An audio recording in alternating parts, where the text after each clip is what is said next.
AlloFiber.com. At Allo, we believe in the exceptional.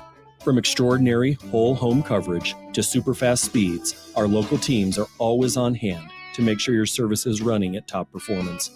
Let go of lag, banish buffering, and enjoy outstanding service throughout your entire home. We believe in delivering nothing less than exceptional service, so that's exactly what we do. Visit us at AlloFiber.com to experience the exceptional. Back to the Ticket weeknights on 93.7 The Ticket and theticketfm.com.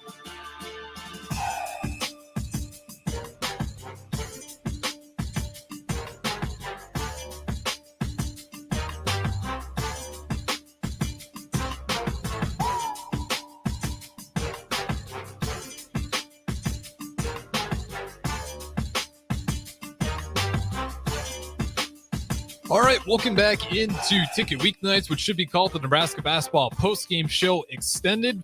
We got Ben in here as we fill till we get to the Daily Nebraskan. But yeah, we just couldn't quite end it there. Great game from Nebraska. By definition, a tale of two halves. In the first half, I think most Nebraska basketball fans were really worried about the outcome, especially you knew Wisconsin had a really hot shooting month in January, and it wasn't slowing down. They came in the game and immediately started hitting shots. Nebraska, turnovers, weren't necessarily getting the best shots. And then in the second half, CJ Wilcher, rink mask, Sam Hoiberg just defensively being a pest. I mean, what did you notice in this game? Where do you want to start with? Because it's just an insane game. I think at one point, if you're looking at ESPN, they had the quote unquote 95% chance to go ahead and win it. Yeah. I mean, I really don't for like the season, like the team outlook for this team, like going into March, I really don't know what to make of this because Nebraska is so inconsistent. We go from Nebraska goes from losing to Rutgers, Maryland to beating Wisconsin and Purdue. It's like, for the season out, how this team could do in the tournament, I don't really know what to take away from this. But in my opinion, Nebraska is very firmly in the NCAA tournament picture. Yeah, I mean, you got 2 wins against top 10 ranked opponents. And it's a little bit crazy because we've seen with the top 10 opponents this year, it's been all over the place. But for the first time, I think it was 57 since Nebraska actually get 2 top 10 opponents, Wisconsin, Purdue. But yeah, now you're at a position where you're pretty much in the tournament. Obviously, as it sits right now, the only way you could really mess it up is if you just completely blow out the rest of the schedule. But you're feeling pretty good. We've seen what this team can do at home. You're going to have multiple home games. And we've talked about the schedule and why this win was so important, because your strength of schedule gets so much weaker after Illinois, Northwestern. Yeah, so I just want to go, what if? So if Nebraska didn't win this game, it'd be 2 losses in a row, Maryland, Wisconsin. Your next 2 are Illinois and Northwestern on the road.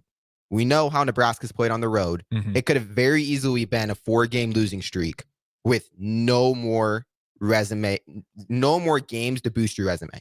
The best chance to boost your resume after these next 2 games would have been Indiana on the road. That's not. Yeah, it's not going to move the needle much. No, it's not. It's an okay quad 2. So, in my opinion, this game was so necessary to not need a huge run in the Big Ten tournament. That's what this game meant. If Nebraska lost this game, no, it wouldn't have meant that they were out of the NCAA tournament picture. Even if they lost the next 2, went on a 4-game losing streak, they still would have been in it.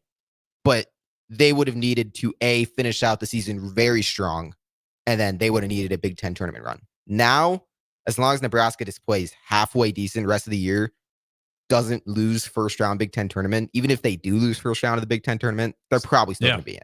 You feel pretty good about it, and especially just looking at the Big Ten this year. And it was really important because next year the Big Ten's not going to get any easier. You're adding an influx of teams. It's year 5 under Fred Hoiberg. This team really needed to start and get going and started having some big wins. And this win against Wisconsin by no means was it probably expected in the first half, but they found a way to pull it out. There's a few storylines we can go with in terms of players. CJ Wilcher obviously has totally embraced that 6-man role, and he comes in there with the confidence. I feel like he pretty well understood that he's going to have to make some big shots because no one else up until that point was able to hit really anything from deep. And then Rink Mast as well in the second half had multiple just really good poised moments were nice. And you got to give some credit to Fred Hoiberg too. Really nice sets in there. And that is one thing with Fred Hoiberg. I don't think he gets enough credit.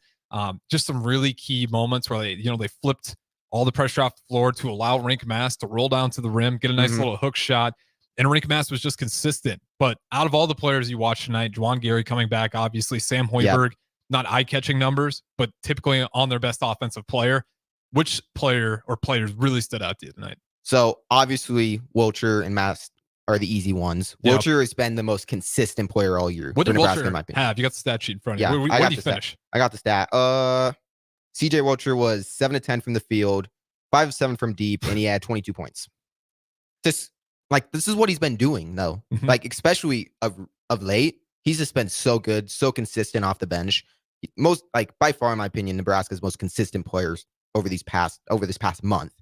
Mass got volume, made use of it, but what Hoiberg did in the game, it's not going to show up on the box score. Yeah. Him and Alec, both of them made key defensive plays, not really end of game. It was when Nebraska was making their run to come back. Hoiberg and Alec were bringing the energy. And even on a night where Tominaga has just one made shot, 2 points, which if you would have told me that Tominaga had only 2 points at the end of the game, I would have said Nebraska had no chance to win. I would have asked if Rink Mast had 30. And he had 20 tonight. Yeah, which is good, but I mean, I just can't believe Nebraska was able to pull it out with Tominaga having a third straight dud game. I don't even know. That's what we're not talking about. What's happened with Tominaga? It's a good question. Part of it is the system doesn't run through him. True. And I think he took 7 shots and they just weren't going in tonight. The 3-game cold stretch, I'm not going to start asking what's wrong with Keisei Tominaga. The same way I'm not going to ask what's wrong with Klay Thompson when he goes in a cold shooting stretch.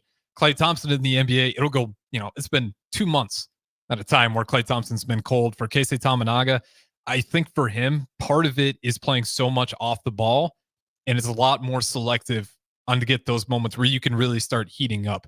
I don't expect him to continue this cold streak throughout the rest of this regular season. I'd imagine at some point it turns back on, but that doesn't mean he's going to start having 20-point games, because we just talked about it.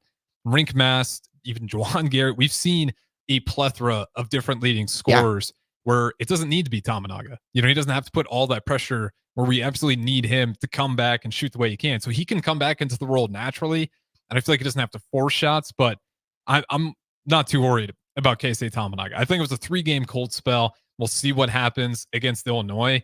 But you have a bunch of guys on this roster that we've seen all year long, and I think that was a really big key in that second half. Wisconsin was heavy on playing their starters. And then in that second half, you saw a lot of hero ball. You saw some defensive rotations being a little late. And then offensively, they just didn't have the energy to work hard enough to beat Nebraska. They weren't matching Hoiberg and Alec's energy when they were on offense and Nebraska was on defense. But with Tominaga, I mean, in the first half, you could when you just look at the box score, Tominaga and Mast are supposed to be the 2 best players on Nebraska's team. Maybe you put Gary, Bryce Williams, maybe, but I would say Tominaga and Mast are probably the 2 best players on this team. And they had a combined 4 points in the first half. That was the issue. And Mast was not playing, great on the boards either. No. It was an ugly first half. So, I mean, my thought was, how are you supposed to beat the number 6 ranked team in the country when your 2 best players don't even combine for double-digit points?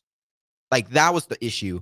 And then one got going, the other went cold, but then you have Wilcher, you have Bryce Williams, Hoiberg bringing the energy, Alec bringing the energy. That was just enough to barely get back in that game, force it into overtime. And when it went into overtime, you were just confident as a Husker fan, because you were in PBA with the whole crowd. You had all the momentum.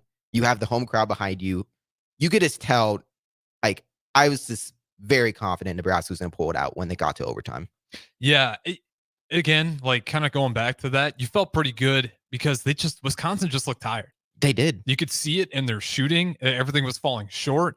And anytime I start seeing that hero ball, to me, it's an indication that these guys are getting dead. And you talked about Josiah Alec, Sam Hoiberg.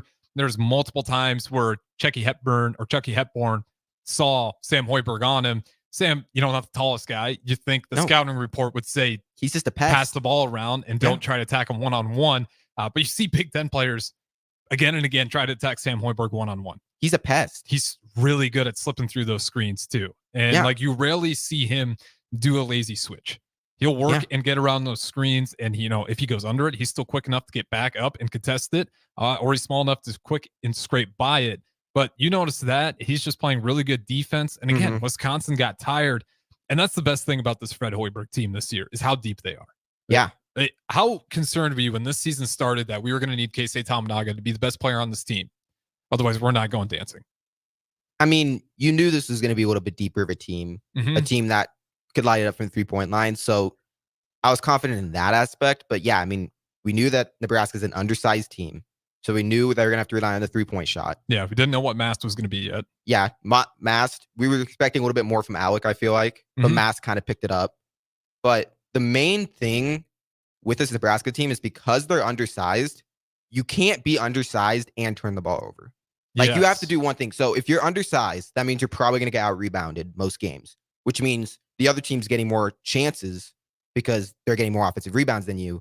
You can't be also turning the ball over. But that was the issue against Maryland, was they couldn't rebound and they were turning the ball over. You're just giving way too many possessions over to the other team. Tonight, they limited the turnovers. They still had, pretty sure, double-digit turnovers. Yeah, 12. Not terrible, though. Yeah. 12 is, you can live with 12. It's better than what I think over the past 3 games, they've been averaging 14. Like, it's been pretty atrocious. I mean, you can't, as an undersized team, you have to be fast and smart because you don't have the dominant physical presence over the other team. And if you don't believe it, ask Wisconsin how important turnovers are. Yeah. Because that's what killed them in that second half. At one point, there's still plenty of time left in the second half. We had 16 points off of turnovers from Wisconsin. Yeah. And again, to me, that's energy. They just weren't. I don't think it's not that they're not deep. It just felt like they were a little too confident in their starters. But I definitely thought they had guys that could rotate in there. And you start seeing that team turn the ball over and over. And it just killed them. And again, you just got to give credit to Nebraska's ability to stay in it.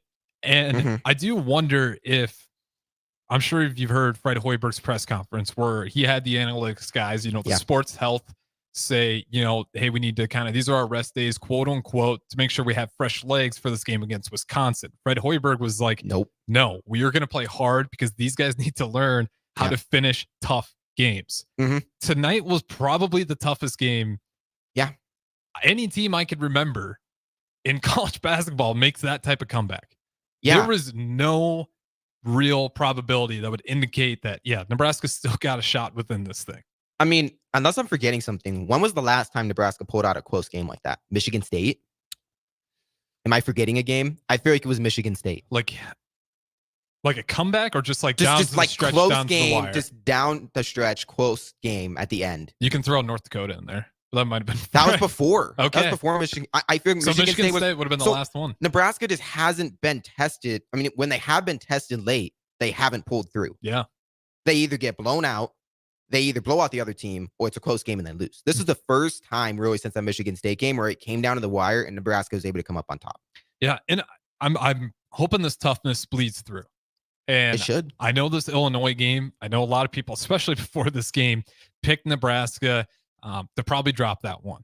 I'm skeptical that they're going to win. I'm not feeling I think good. This team got a lot of confidence tonight. They did, but this is going to remind me of after they won the Purdue game. They were still riding high off that and kind of just didn't play a full game, didn't play with the same energy the game after. I feel like it's going to be a little bit of that. Yeah, let's hope not. The classic, fool me once, shame on you, fool me twice, shame on me. I'm believing that this team, with that confidence, with the ability to finish through what was an incredibly tough game, I'm going to choose to believe that it's going to start bleeding through. This team has proven over and over again that compete with great teams. It just haven't been able to do it on the road, but I'm hoping this gives them some confidence. You got Illinois, you got Northwestern. We talked about it. If you can find a way to even just split those games, maybe it's not Illinois, maybe you get Northwestern instead, you feel pretty damn good about this rest of the schedule. Yeah. And you will feel solidly locked in to go dancing. And then the only step after that would be get your first March Madness win. But with that being said, we're going to go ahead and get out of here. A little extra Nebraska basketball post-game show. Shout outs for everyone for chiming in, but be sure to stay tuned in. We got the Daily Nebraskan up next. We'll have Ben sticking here as well. And who do you got for a guest tonight? Anthony. And shout out Anthony will be back as well. So we'll get out of here, but Ben, we'll talk to you in a little bit.